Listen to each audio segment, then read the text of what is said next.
sehat ya? Alhamdulillah. Oke, baik Bu.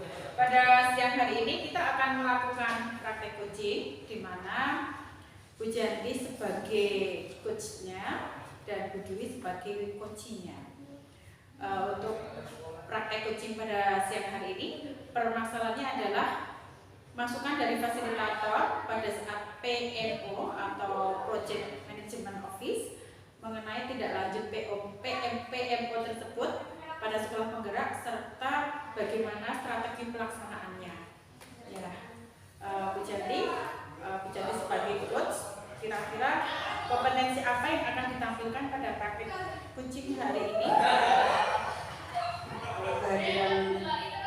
Kehadiran penuh, pendengar aktif dan pertanyaan berbobot. Oke, baik Bu. Dari ketiga kompetensi tersebut, kira-kira kompetensi apa yang akan diobservasi secara spesifik? Ya, pertanyaan berbobot pendengar. Oke, ya baik Bu Janti. Kemudian selanjutnya apa indikator ketercapaian yang ingin dikembangkan?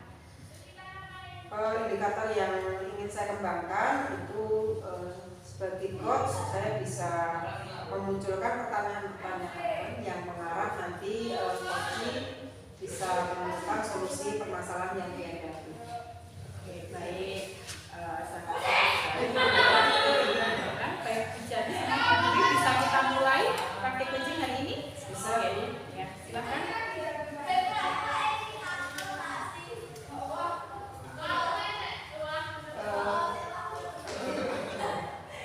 Assalamualaikum warahmatullahi wabarakatuh.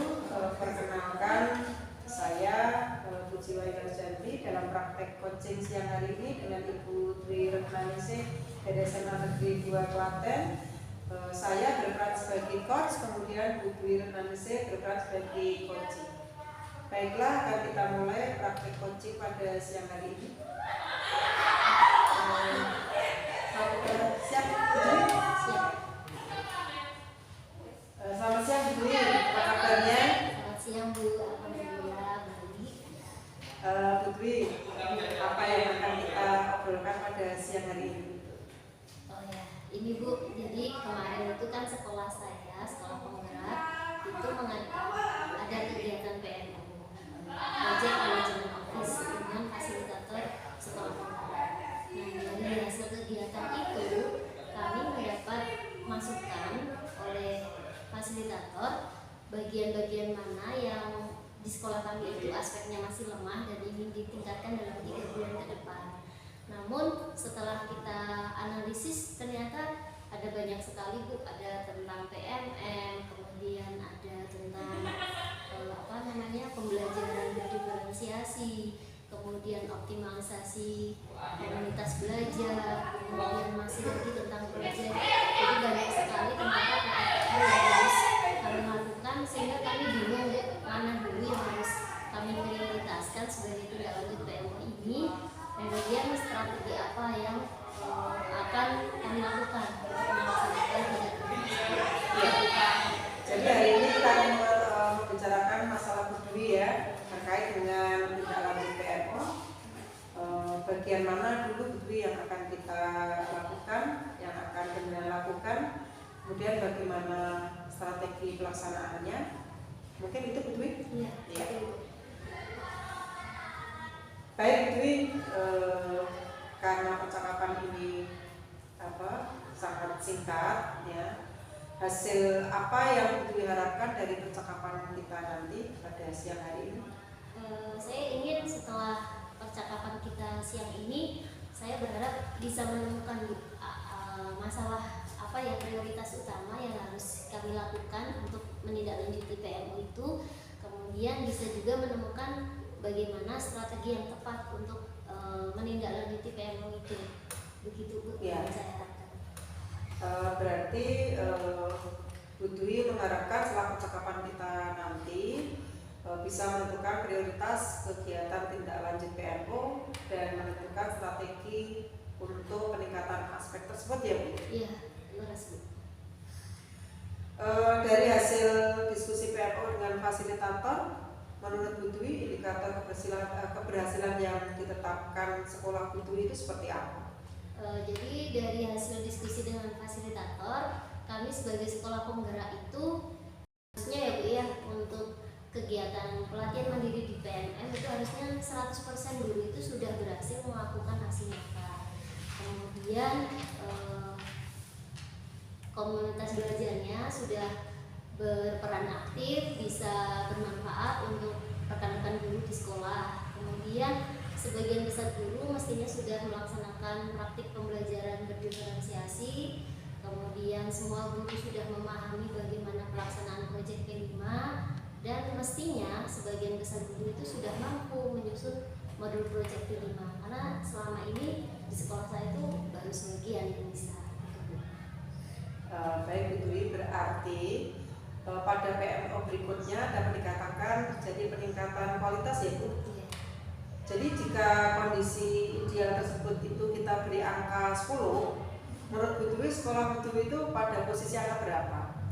Kalau menurut saya mungkin di posisi 8 mungkin ya Bu. Posisi bagus itu Bu. Kemudian Bu Dwi dan teman-teman, terutama teman-teman komite pembelajaran di SMA Negeri 2 Klaten mengharapkan ingin meningkat menjadi berapa dari 8 tersebut?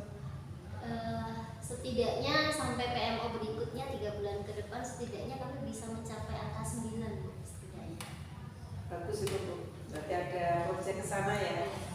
Kemudian Bu Dwi, apa permasalahan yang dihadapi sehingga menurut Bu Dwi hal ini perlu ditingkatkan? Kemudian aspek apa yang perlu ditingkatkan juga? Kalau menurut saya ya Bu ya, jadi teman-teman itu sebenarnya semua sudah ikut pelatihan mandiri di PMM, sudah melaksanakan aksi nyata juga. Namun ternyata aksi nyatanya itu belum diterima, masih ada perbaikan. Nah, di sini menurut saya teman-teman komite pembelajaran itu perlu memberikan bantuan itu agar teman-teman guru yang lain itu bisa menindaklanjuti revisi aksi nyata itu. Kemudian untuk pembelajaran berdiferensiasi, sebenarnya teman-teman itu juga sudah melaksanakan pembelajaran berdiferensiasi, namun sesuai kapasitasnya masing-masing ya, walaupun mungkin mereka tidak menyadari bahwa sebenarnya mereka sudah melakukan. Biasanya yang paling sering dilaksanakan itu berdiferensiasi produk, yang paling mudah ya, membiarkan anak menghasilkan produk yang berbeda-beda. Tapi banyak guru yang ternyata nggak tahu bahwa itu tuh sudah bagian dari berdiferensiasi. Kemudian untuk proyek saya rasa teman-teman sudah paham bahwa proyek itu arahnya adalah untuk mencapai dimensi praktik pelajaran Pancasila. Namun kendalanya adalah belum semua guru bisa menyusun itu. Jadi masih bergantung pada kami tim komite pembelajaran untuk menyelesaikan modul proyek kelima. Begitu permasalahan yang dihadapi di sekolah saya. Oh begitu. Kemudian menurut Bu Dwi terkait PMM berarti perlu bantuan bagi guru untuk perbaikan PMM ya, agar semuanya dapat 100%. Iya Bu. Sudah mencapai aksi nyata? Sudah. Tapi perlu perbaikan. Kemudian komunitas belajarnya perlu dioptimalisasi, perlu ada pelatihan untuk penguatan pembelajaran berdiferensiasi dan menyusun proyek P5 modulnya. Begitukah Bu? Iya Bu, itu hasil identifikasi komite pembelajaran pada PMO kemarin. Kemudian Bu, menurut Bu Dwi mana yang paling dibutuhkan bagi rekan-rekan guru di SMA 2 Klaten di sekolah Bu Dwi? Kalau menurut saya ya Bu, sebenarnya teman-teman itu butuh ruang belajar itu Bu, agar mereka itu bisa belajar sesuai kebutuhan mereka masing-masing. Apa yang memang dari mereka bisa ditingkatkan sendiri dari ruang belajar yang disediakan sekolah, menurut saya. Berarti yang harus ditindaklanjuti segera? Kalau menurut saya berarti yang perlu ditindaklanjuti segera yaitu Bu, komunitas belajarnya harus dioptimalkan gitu. Karena selama ini tuh sudah ada Bu harinya. Jadi kita punya hari untuk komunitas belajar. Cuman kita tuh belum punya agendanya gitu loh Bu. Minggu ini kita mau ngapain, kegiatannya apa, nah itu belum terorganisir dengan baik. Nah kami sebagai komite pembelajaran perlu itu mengoptimalkan di situ ruang belajarnya, mestinya sudah ada jadwal yang nanti teman-teman itu tahu, oh kegiatan pekan ini, jadi teman-teman bisa menyesuaikan sendiri mana nih yang sesuai kebutuhan mereka. Menurut saya begitu. Terus menurut Bu Dwi, bagaimana komite pembelajaran yang ada di sekolah Bu Dwi dapat memfasilitasi hal tersebut? Kalau menurut saya, kami sebagai komite pembelajaran mestinya membuat organisasi kegiatan ya Bu ya. Jadi dari komunitas belajar itu kita buat agenda pekan ini kegiatannya apa, penanggung jawabnya siapa, personel yang dilibatkan untuk mendampingi rekan-rekan guru siapa, itu mestinya di-clearkan dulu. Kalau sudah clear, baru kita bagikan ke rekan-rekan guru agar mereka bisa menyesuaikan agenda yang sudah kita susun. Bagus Bu, setuju sekali. Berarti komite pembelajaran dalam hal ini harus mengoptimalkan komunitas belajar dan ada yang jelas gitu ya. Iya. Lalu kira-kira apa yang dapat Bu Dwi dan tim lakukan dalam waktu dekat ini? Berarti yang harus pertama kami lakukan, kami koordinasi dulu ini Bu. Kita susun dulu prioritas mana yang paling dibutuhkan teman-teman. Jadi kita susun agenda kegiatannya apa yang mau kita bahas di komunitas belajar itu, topiknya apa, kita tentukan dulu, kita urutkan mana yang paling besar. Jadi kita harus melakukan pemetaan kebutuhan dulu.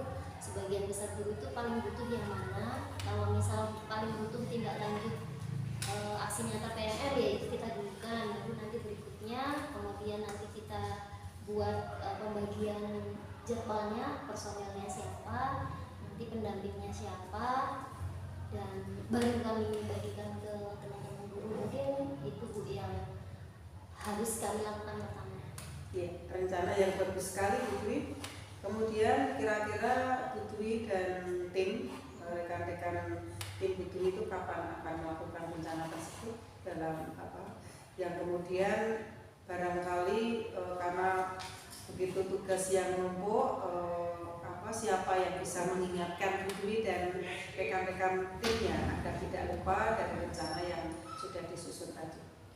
Kalau menurut saya ini kan harus ditindaklanjuti segera ya Bu, karena nanti dalam 3 bulan itu harus dipantau perkembangannya. Jadi menurut saya harusnya kami sudah bergerak di minggu ini, paling tidak hari Jumat nanti lah setidaknya kami bisa koordinasi lagi.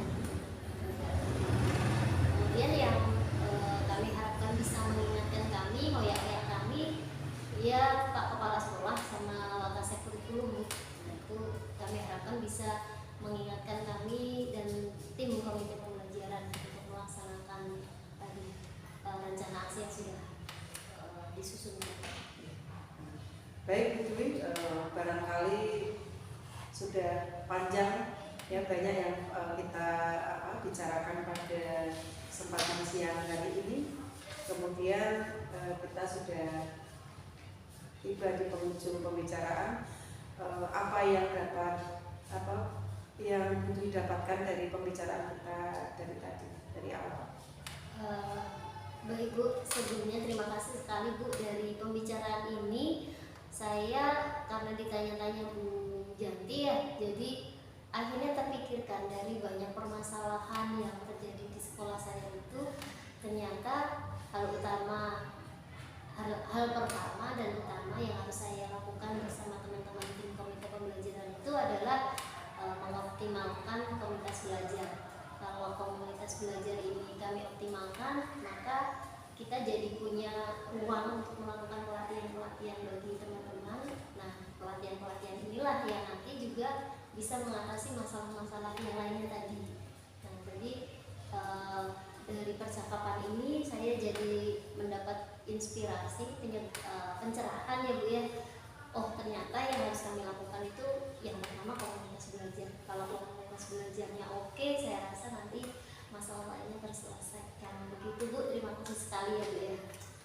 Luar biasa Bu Dwi, alhamdulillah dengan semangatnya mudah-mudahan percakapan kita pada siang hari ini banyak manfaat ya, bagi semuanya, bagi kita, bagi anak-anak didik kita. Itu Putri. Ya, terima kasih Bu. Insya Allah sangat bermanfaat. Terima kasih ya Bu pencerahannya Ya, siang ini. sama-sama Putri. Oke, praktek coaching yang sangat menarik hari ini. Selanjutnya saya ingin memberikan beberapa pertanyaan atau menyampaikan hasil observasi kepada Bu Janti selaku coach pada siang hari ini. Baik Bu Janti, apa yang sudah dilakukan pada saat coaching yang menjadi indikator ketercapaian? Ya, terima kasih Bu Nurul. Dalam praktek coaching tadi dengan Bu Dwi, saya sudah memberikan pertanyaan-pertanyaan yang bisa mungkin membantu Bu Dwi selaku coach untuk menemukan solusi dari permasalahan yang dihadapi. Ya. Kemudian saya akan menyampaikan hasil observasi terkait proses coaching pada hari ini untuk coach dan coachee, terutama coachnya di sini sudah menggunakan langkah dalam model Tirta. Yang pertama yaitu bahwa coachee sudah menyampaikan tujuannya pada proses coaching siang hari ini, yaitu coach sudah jelas, tujuan coach sudah jelas, yaitu ingin mencari solusi atas permasalahan pada saat coaching. Kemudian coachee juga sudah menemukan solusi atas permasalahannya. Kemudian hasil refleksi berikutnya yaitu identifikasi.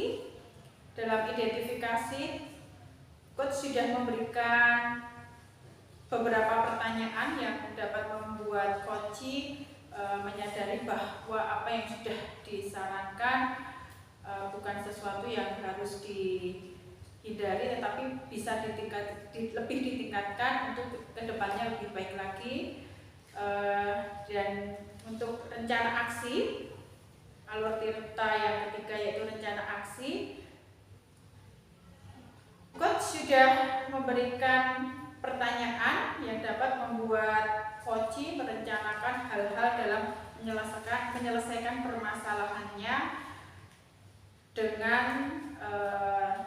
teman sejawat, terutama untuk permasalahan tersebut. Kemudian untuk alur Tirta yang berikutnya yang sudah digunakan yaitu tanggung jawab. Dalam proses alur Tirta yang terakhir ini, coach sudah menanyakan tentang komitmen terhadap rencana yang diambil oleh coachee, dan ternyata membuat coachee menjadi yakin akan keputusan dan solusi yang diambil. Itu hasil observasi saya yang menggunakan model Tirta. Kemudian yang berikutnya Bu Janti, setelah melakukan praktek coachingnya hari ini, kira-kira kompetensi apa lagi yang ingin Bu Janti kembangkan? Ya, terima kasih Bu Nurul. Kompetensi yang ingin saya kembangkan, mestinya kita perlu meningkatkan lagi ya, tidak hanya satu kompetensi. Jadi kehadiran penuh dan mendengar aktif itu yang harus kita tingkatkan. Oke, baik Bu Janti.